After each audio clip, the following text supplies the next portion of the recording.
Hi, and welcome to another episode of the Resilience Movement. I'm your host, Donna Molds, and we have another exciting guest today. And, let's call this the body that knows before we do. I just want to introduce you to Elsa. So, today's conversation sits at the intersection of neuroscience, grief, and quiet intelligence of the body.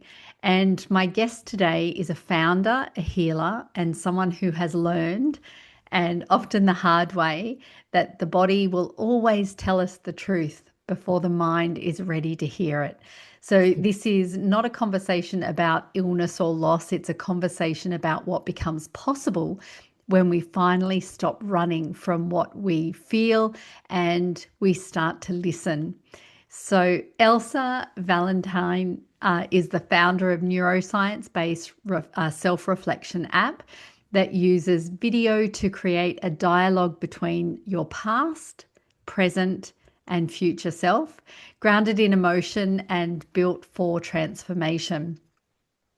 Elsa's path to building this technology was not a straight line. It began with her body shutting down, not once, but twice. First as a teenager, when her nervous system simply said enough. And then again, when she was building a nutrition startup, ticking every wellness box on the outside while quietly collapsing on the inside. And what followed was a deep and winding journey through food, somatic practices, breath work, neuroscience based mindfulness, and the hard work of learning to feel. And for a woman who once genuinely believed that she had no feelings at all, Elsa grew up with a mother who had a bipolar disorder and are forced to consuming Elsa, learning to become like water, formless, accommodating, and invisible. The process of finding herself has taken decades, and it's from that place, not from theory, but from lived experience, that she now builds tools to help others do the same. Elsa lives in Portuguese country with her partner, three dogs, four horses, one of whom arrived in her life on the very day that her mother passed away. So I'm so glad to have you here, Elsa. Welcome. Thank you. Wow, what an intro. Thank you for having me, Donna. My pleasure. And I always smile when anyone talks about Portugal or Spain. I'm very much aligned to Spain and just think it's sensational country. And when did you move to Portugal? So I've been here for 4 years, but I didn't specifically move here. I actually came here for Web Summit in Lisbon to start with, and then I'd booked flights for a week, and it was just after COVID, and I felt like I wanted to explore a bit more, so I booked a ticket to come down the coast. And one of my friend's employees was living in a co-living, co-working place for digital entrepreneurs, and Right. I thought that sounded fascinating. I'd never heard of that before, so I booked to stay there for a week, and I stayed for 6 months. And then they were turning back into a hotel for the summer. So then I booked an Airbnb, and then I met my partner, and well, we were already good friends, but he asked me if I wanted to move in with him to help with his dog um, as friends. So yeah, and then it unfolded. Then um, our friendship evolved into a beautiful relationship, and now yeah, and then it became apparent that I was staying. Um, I guess the absolute commitment, well, the commitments have grown, but now, yeah, we have three dogs and four horses. So I can confidently say this is my home. Oh, fantastic. That's a lovely story and how that kind of naturally evolved. So, In my podcast today, Elsa, I have some questions for you that I'd love to ask you, and if it kind of diverts into any other direction, let's see where it takes us. So, um, you described your body as shutting down, not once but twice. Once as a teenager, and then once as a startup founder. And most people would chalk that up to stress, and then you push through. But you went the other way. What made you decide to listen instead? So the second time, I honestly didn't feel like I had a choice. So the first time as a teenager, I didn't really know what was happening. It was confusing. I didn't have any understanding or tools to, you know, see what was happening. But the second time, it was undeniable because, as you said, I perceived I was doing everything right. I was meditating every morning. I was eating very healthily. I was exercising, spending time with friends, following my purpose. And yet I was completely depleted. Um, so what started to change was I stopped seeing it as something to fight, and I started realizing that I needed to see it as a communication because I realized it was a pattern now.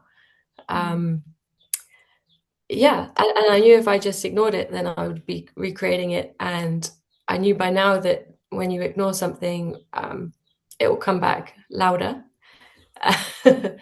And so, yeah, in that moment, I was ready to just ask, what is this showing me rather than how do I fix this? And yeah, not to avoid it anymore. That is really interesting, isn't it? Because I have said for a very long time, when I don't listen to my body, it will make me listen, basically. I can ignore Yeah, it for only so long, and then totally.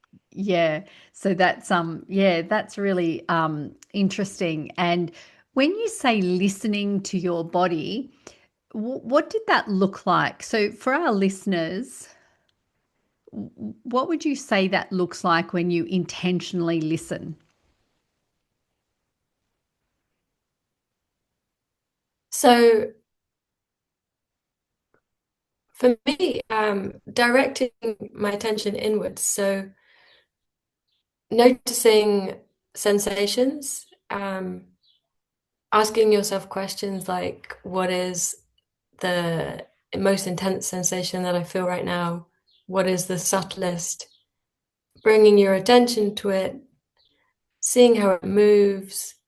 Like it can be like there's a time when you're exhausted and you reach for a coffee, um, or when you're feeling really drained and your friend asks you to go out and you decide to, what are those little moments inside you that where your body's like, oh, I don't want that.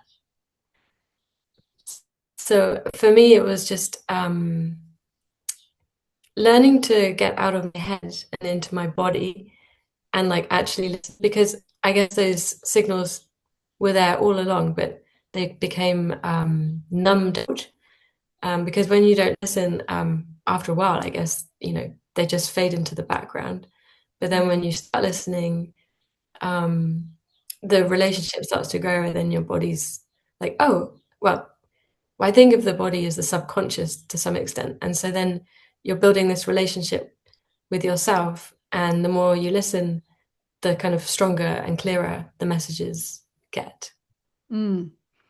Yeah, and interesting. I feel like some of what you're talking about is your intuition. Like when you're feeling exhausted and your friends want to go out, but you just shouldn't go. I'm sure there's been times where you did go Mhm. and regretted going because you then felt more depleted. Yeah, yeah, for sure. I mean, there's a battle sometimes between your body and your head because your head is like, I don't want to let people down and I want to keep my agreement. And I think that that is also very important. But there has to be a balance, right? That you don't give more than you're able to. Yeah. Yeah, not just say yes to things because you don't want to upset anyone. Something I've had to do over the years is learn to say no. That's been quite a journey. Yeah, Can we talk a bit definitely. Yeah. about your mum? You spoke about growing up with a mother who had a bipolar disorder, and you've described learning to become like water, not just existing so she could. Um, and when did you first realize that not existing had a cost? And what did that cost look like for you?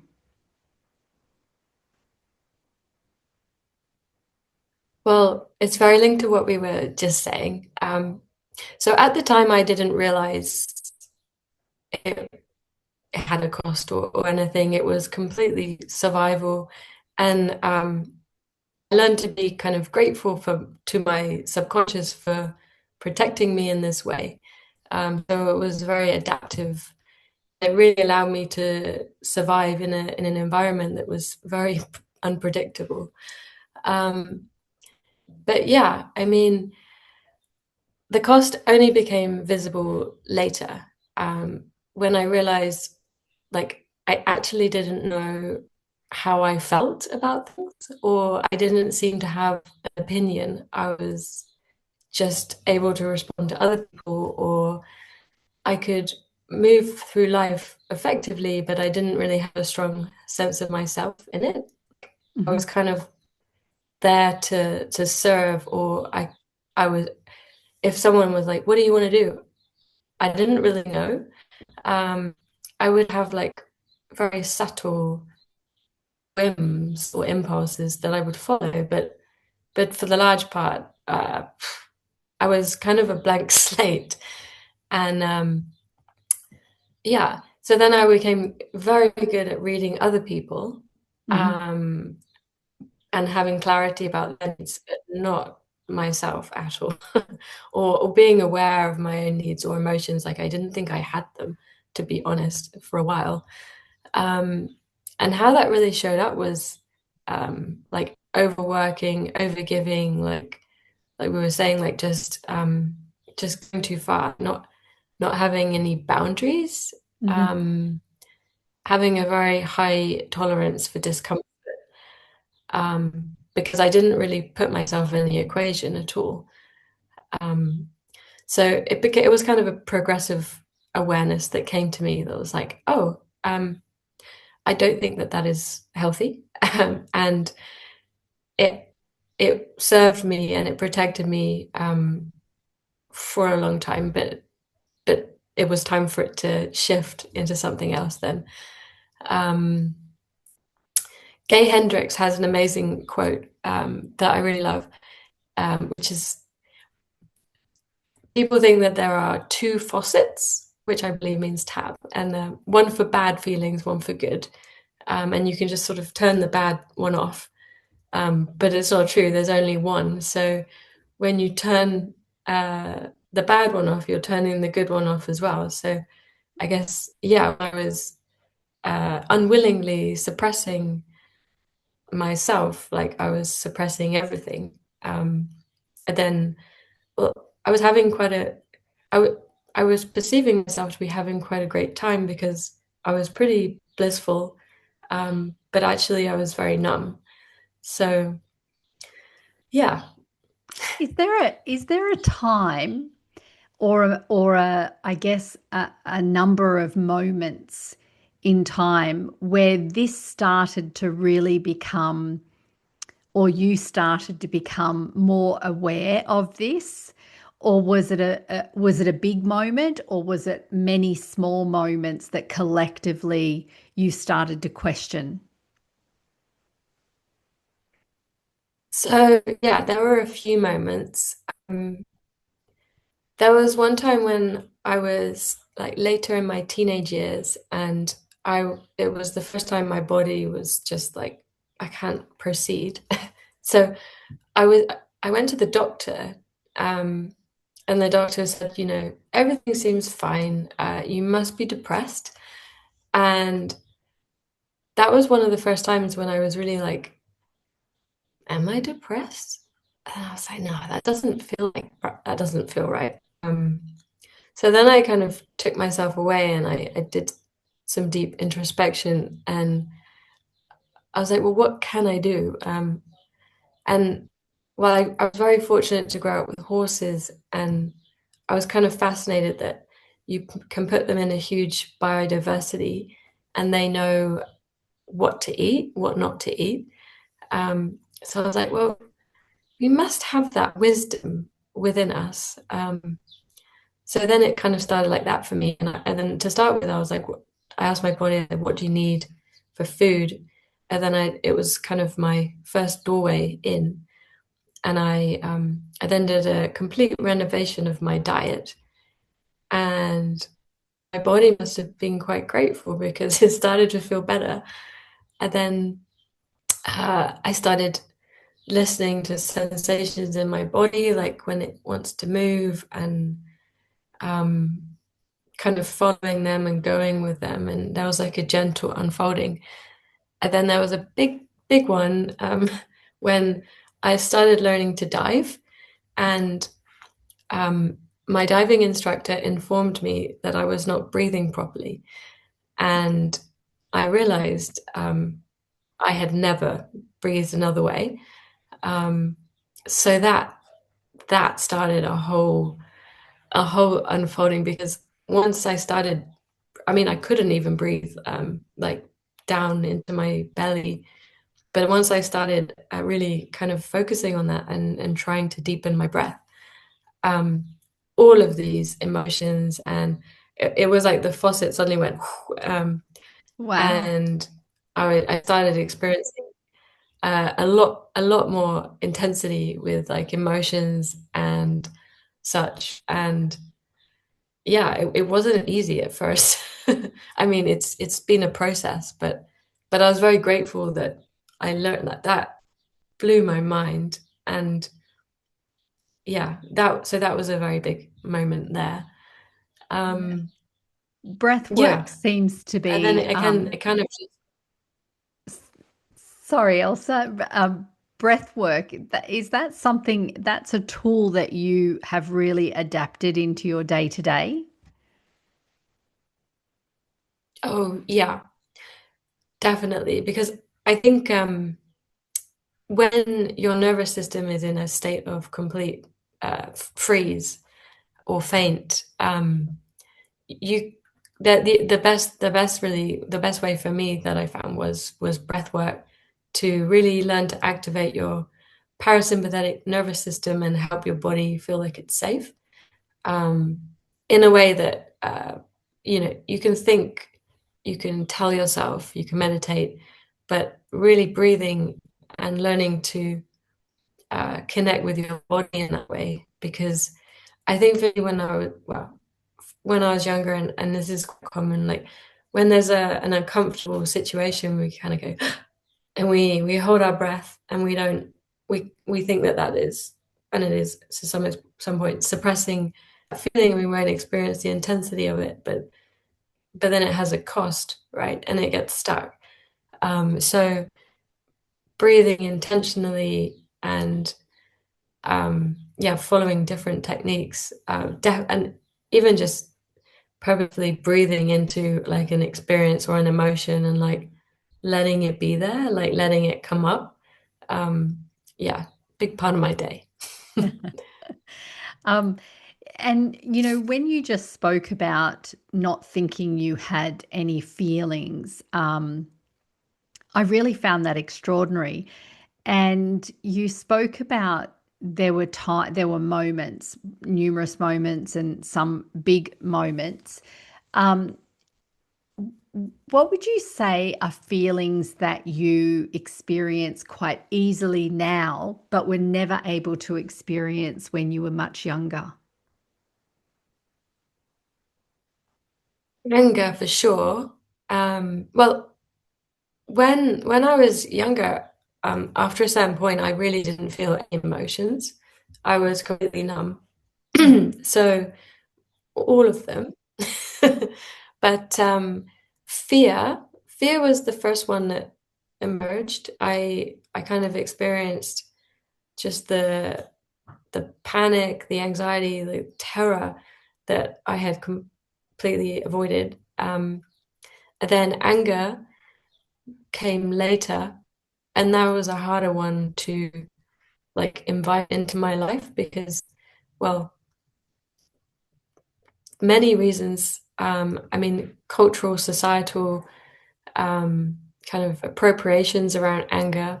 My mum had a absolute rage problem, and so I never experienced anger expressed in a healthy way. So Mhm. I was kind of like, well, I don't want that. And I didn't realize that anger anger had a purpose, and it was there to protect us. And anger shows us like trespass and helps us create boundaries. And so over time, I learned that, yeah, it's actually a good thing. And then came the quest of kind of finding it in my body and allowing it to have a place. And I realized like where it is located in my um yeah, it's still like a process for me to like, learn how to say no, as you said, and trust it, allow it, be grateful for it even, and like kind of welcome it as part of the gang. Yeah. Yeah, okay. And also guilt. Uh, yeah, I experienced a lot of guilt because, well, when I was younger, I had always done something wrong. So, and I found that within me, and I kind of feel like guilt is a mix of fear and anger. Mhm. Um, so, yeah. It's really interesting. I remember hearing from Brene Brown, who talked about naming emotions, and she was doing some research. And when people are asked to name emotions, they can get about 3 to 5. But the work that she was doing was talking, there's about 24, I think, that were on a particular list that they had defined as emotions that should be able to be, articulated and felt, described, all Right. of those things. And I have tested this over the years. When you ask people to name emotions, mostly they get to 3: angry, happy, sad. But rarely does someone get over 5. Mm. So let me ask you Yeah, now. it's interesting actually, and it's something that we've built into the app. Oh, I was just going to say we have the emotion categories, like the main groups. Then within that, we have like so many synonyms and different words so that you can really explore. And I Mm, think for me, that has also been a great part of the process. yeah. I'm going to just apologize to listeners at the moment because I mean, I love technology, but we have some lag and some freezing happening. So I apologize to the listeners for this. Technology is out of our hands sometimes. So I'm going to bear with it and work through and see if we can keep going. But it certainly, yeah, is a little bit disruptive. So I apologize for that. But so, Elsa, your work is grounded in neuroscience, including the idea that we are deep inside, that when we're deep inside our emotions, we actually lose access to the memory of feeling the opposite. Can you explain what that means and why it changes the way we should talk to ourselves when things are hard? Yeah, so I think this was something that became really fascinating to me from observing my mother and then realizing that um, it exists to an extent within all of us. Um, and then understanding and diving deeper into the neuroscience around this. So when we're in a strong emotional state, our brain becomes quite state dependent. So if you're feeling anxious or angry or overwhelmed, your brain is much better at accessing memories, thoughts, and sort of evidence to reinforce that and to match that state. And similarly, it finds it hard to remember when you felt another way. And so it's harder for you to access experiences when you felt calm or confident or clear or joyful. Um, and so that's where, some people can tend to get stuck because we're trying to think our way out of a state. But our brain is deeply lodged in that emotion. Mm. And so it takes a lot more to access a memory that doesn't reinforce that current state. Um, so it kind of, in that moment, it helps to remind yourself, like, this is not the whole picture. This is kind of what's happening, and just to allow yourself to be there, be with it. Because when you kind of deeply accept and allow a state, it can have space to shift. Then just to remind yourself, like, not to believe the story that your mind is telling you in that moment when it is kind of entrapped by that state. Mm. It's very interesting how the mind works, isn't it? Recently, I have been doing some more writing in my book. And when you go back to memories, it's so amazing to me how a memory from such a long time ago can still have a very clear effect or impact on the body, especially whether it's a Mm. joyful memory or a not so nice memory.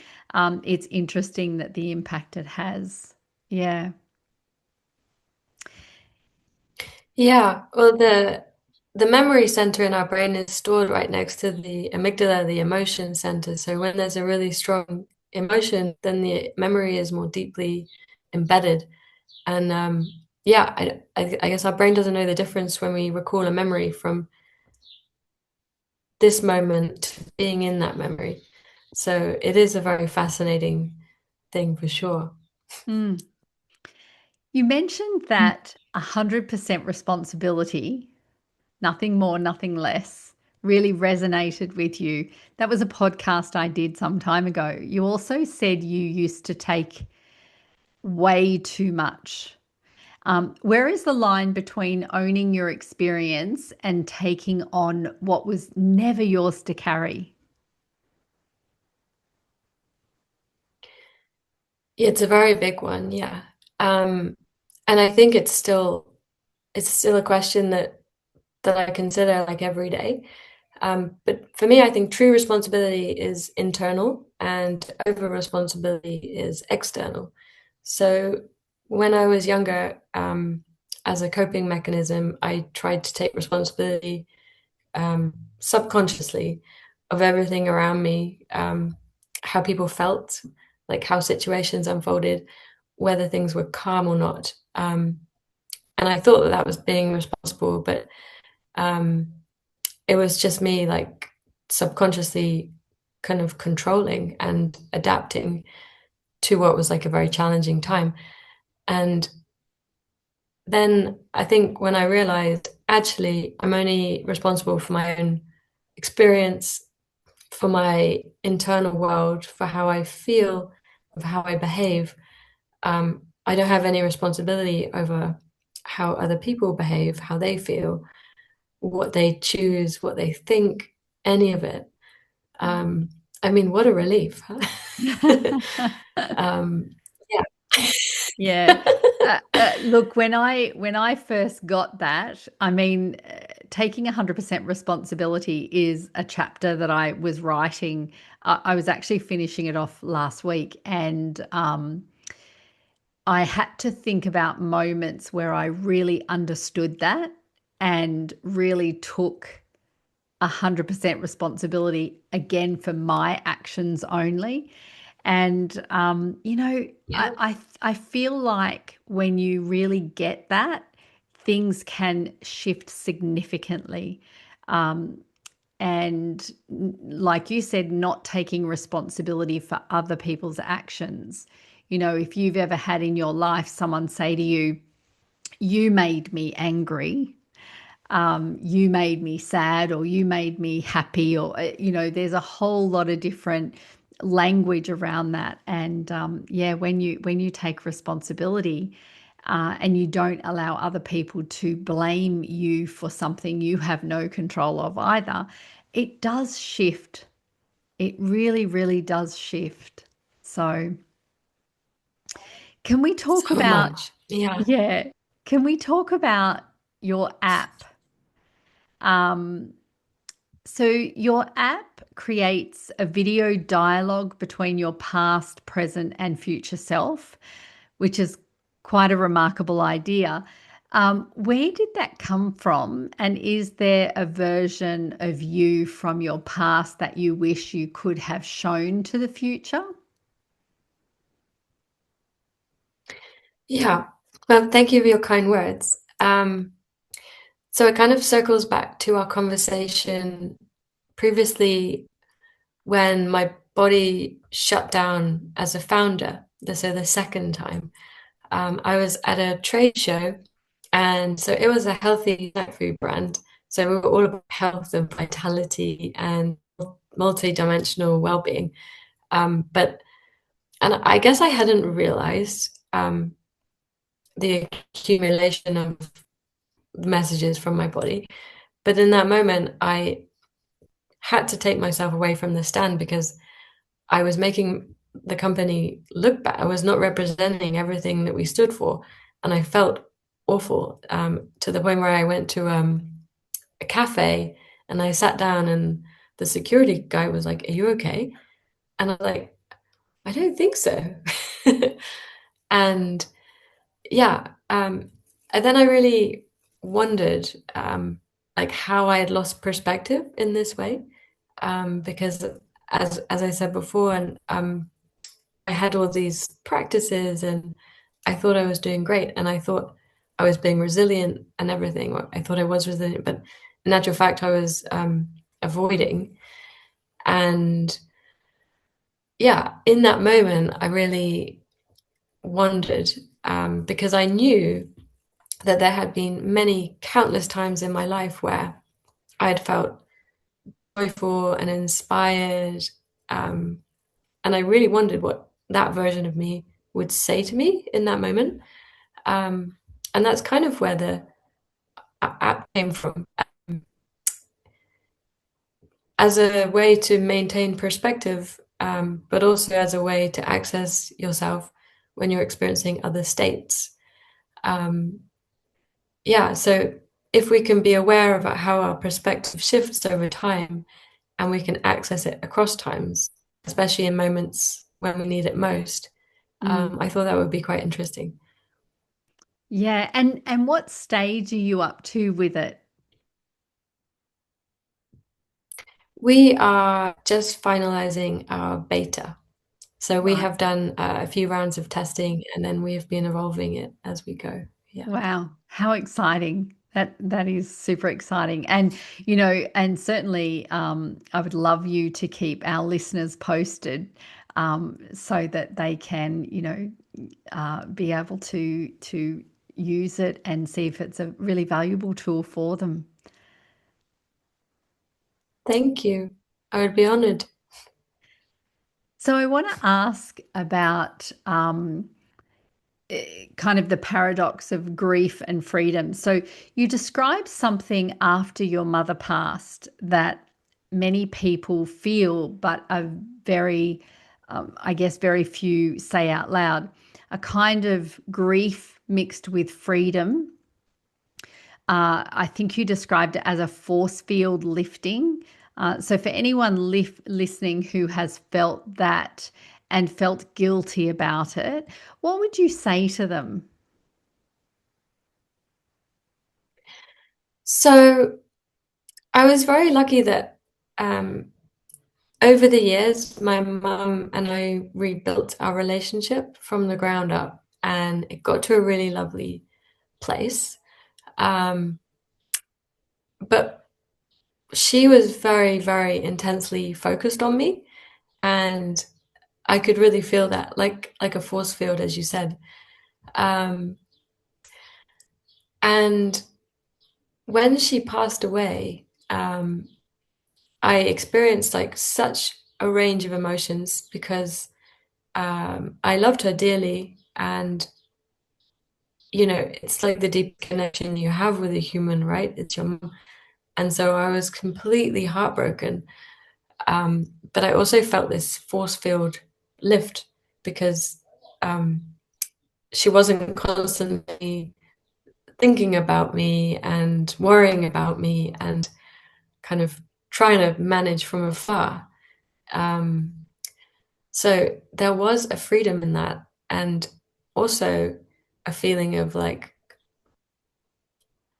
well, I'm really on my own now, Mm. which I had considered that I was, since I left home, but I hadn't felt it that profoundly.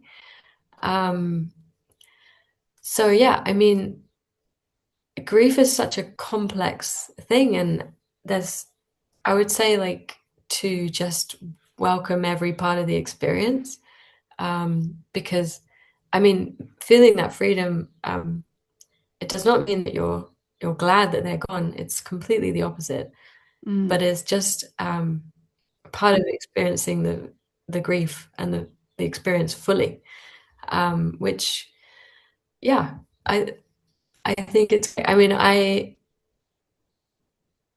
don't know what other people's experience is like, but for me, making sure that I don't resist anything or feel bad about anything, be it the feeling of freedom, the anger, the just letting it all have a place.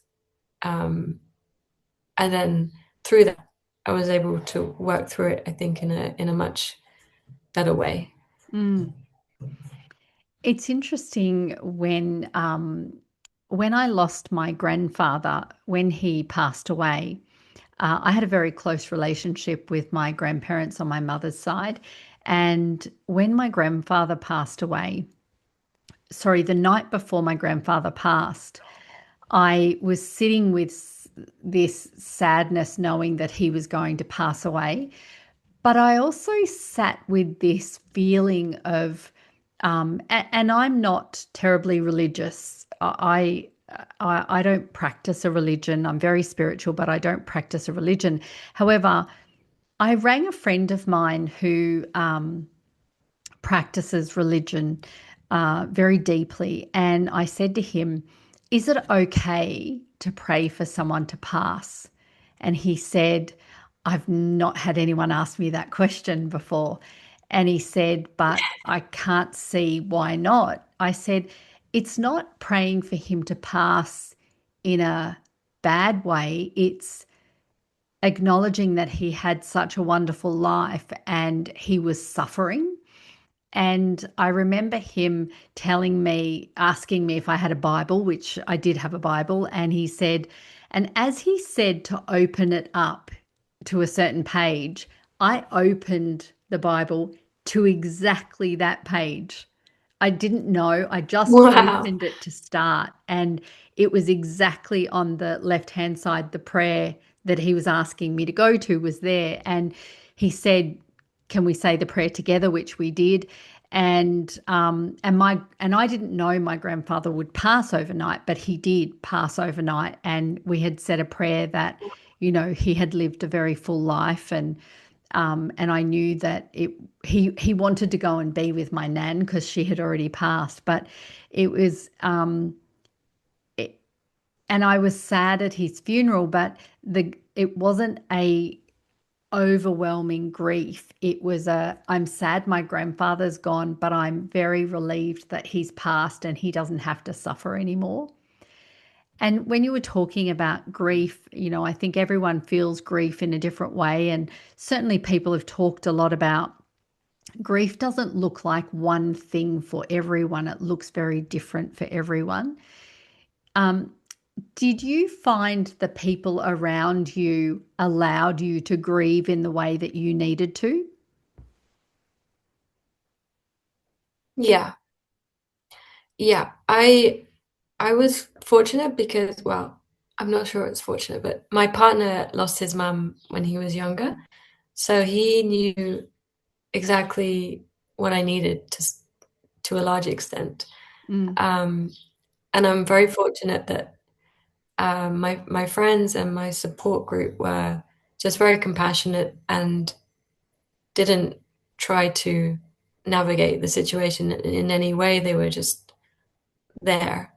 Um, I mean, people always feel uncomfortable, but I think, the best friends are the ones that are just willing just to sit with the discomfort and not try and fix it, not try and say the right thing, just to kind of like hold you as you go through your experience. Because like really you need to go through your experience. You need to experience it fully. And anyone that wants to sort of band-aid it or take you out of it is not helping you at all. mm, Um, and most of my friends understand that, so I was very grateful. Yeah. mm. Thank you for sharing that because that's I think such a beautiful thing that you said about allowing people just to sit with you, just to sit in whatever it is that you need at the time. So, um, Elsie, you said that learning softness and self compassion is actually how you built real strength, and that being kind to yourself is not weakness, it's actually a foundation.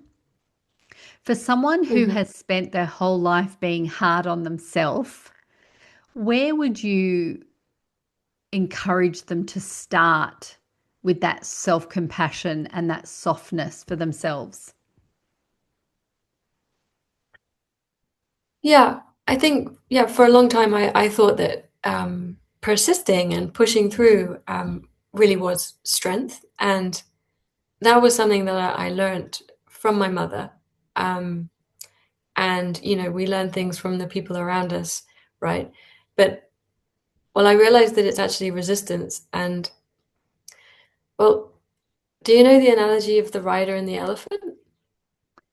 I think I've heard it, but share it with the listeners. So the elephant represents your brainstem and the limbic part of your brain. So the ancient ancient parts of your brain that are in charge of your subconscious and ancestral patterns and emotions. And then the rider is the prefrontal cortex, which is just well, not just, but the logical part of your brain. And um, when the rider and the elephant are fighting each other, well, the elephant's always going to win. So I think for me, learning to get in touch with myself in a deeper way and to befriend everything, um, created like a harmony with my elephant. And so, and your elephant is your superpower, right? Because they are much stronger, much wiser, much older than um, than our logical mind for sure. So for me, I think like it seems like when I'm not fighting myself, then I can access my truest power. And so if that looks like listening to myself when I'm tired, I don't want to do something like not reaching for that coffee, protecting my space if I need to, keeping my elephant happy. Um, yeah. So listening to yourself, listening to that voice in your head, um, listening to like the sensations, the emotions, just being on the same team as your emotions, your body, your subconscious. Yeah. Yeah. And that's a really interesting thing. I'm very, very guilty of pushing through and doing what I need to do for others, and, when you talk about that listening and being, I really had to learn how to sit and just be in nothingness to start to Yeah, hear, because I think the other noise was so loud for so long, um, that it took me a long time to get to that point. So I think it's an I'm, ongoing process. yeah, I was going to say, I think I'm still working on it. Yeah, Um, me too. so looking back across everything, the shutdowns, the grief, the horses, the app, the long and winding road to your own feelings, what do you think your body was trying to teach you that your mind kept refusing to learn?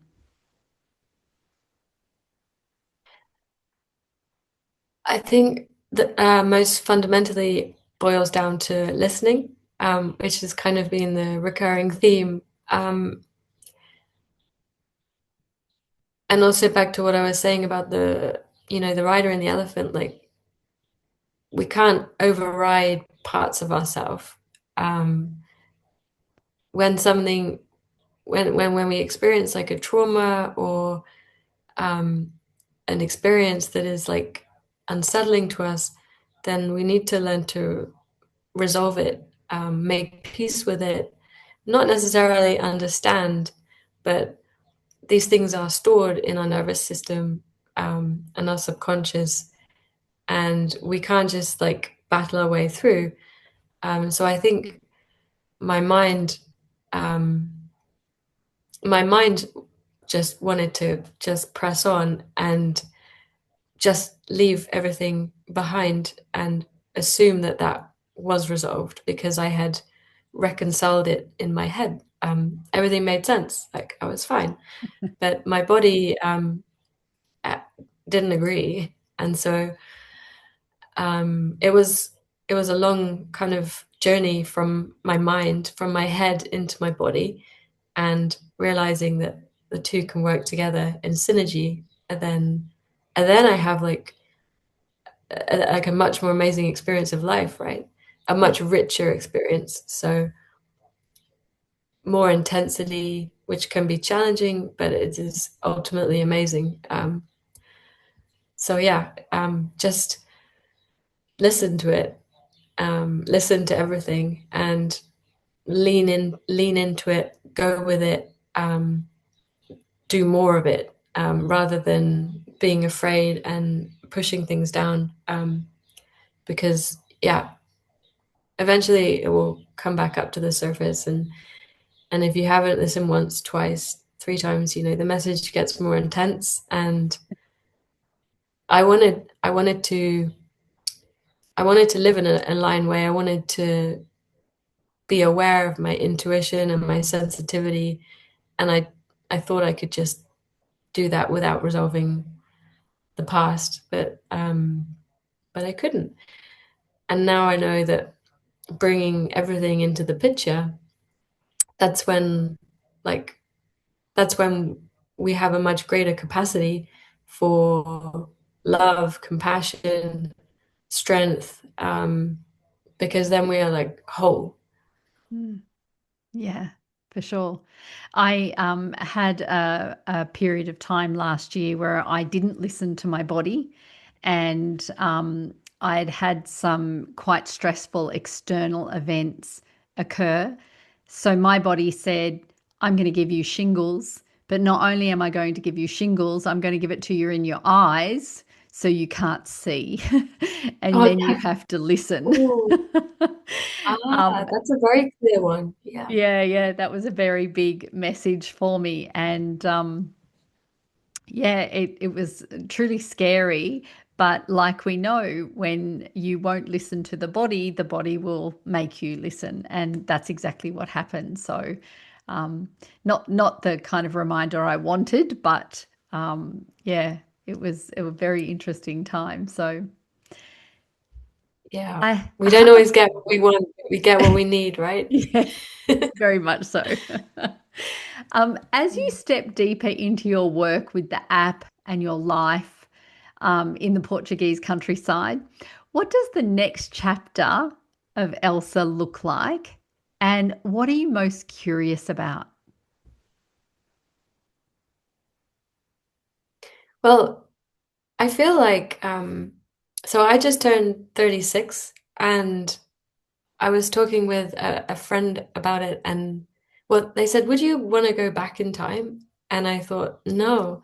Like this is incredible because of all of the learnings and work that I have done and I still have so much, but um there's this feeling of completeness and I'm very excited to build my business from like a sustainable and aligned place rather than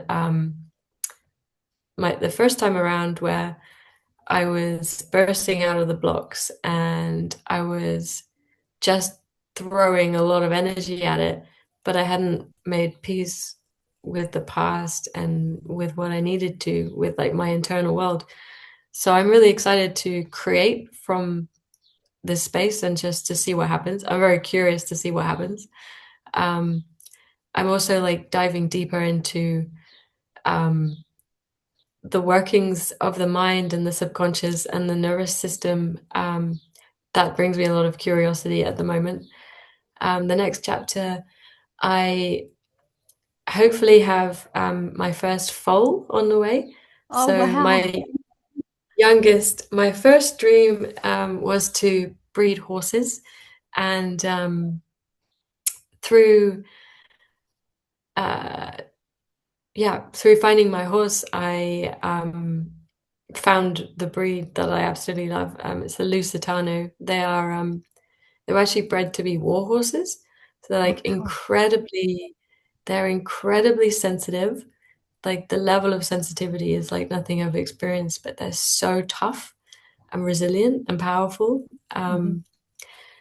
And so, yeah, I I've started my little breeding program, and so that's very exciting.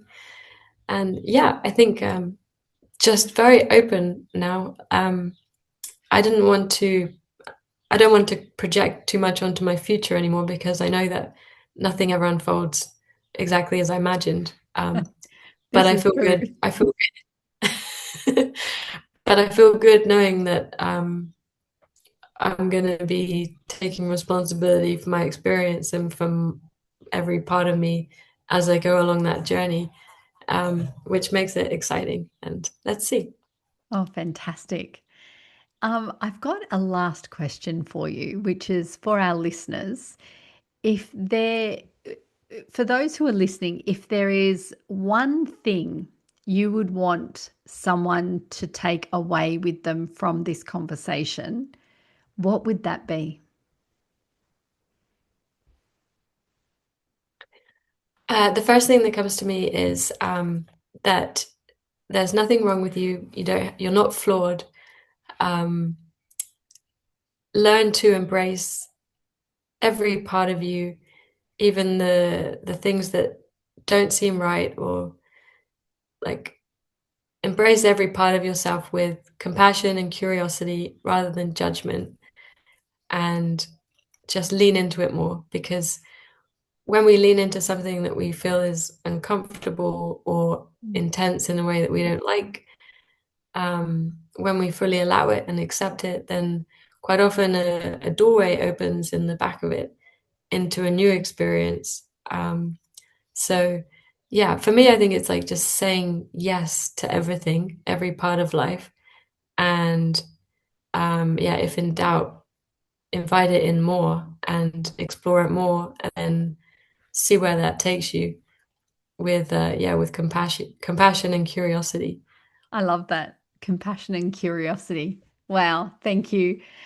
Look, Elsa, thank you so much.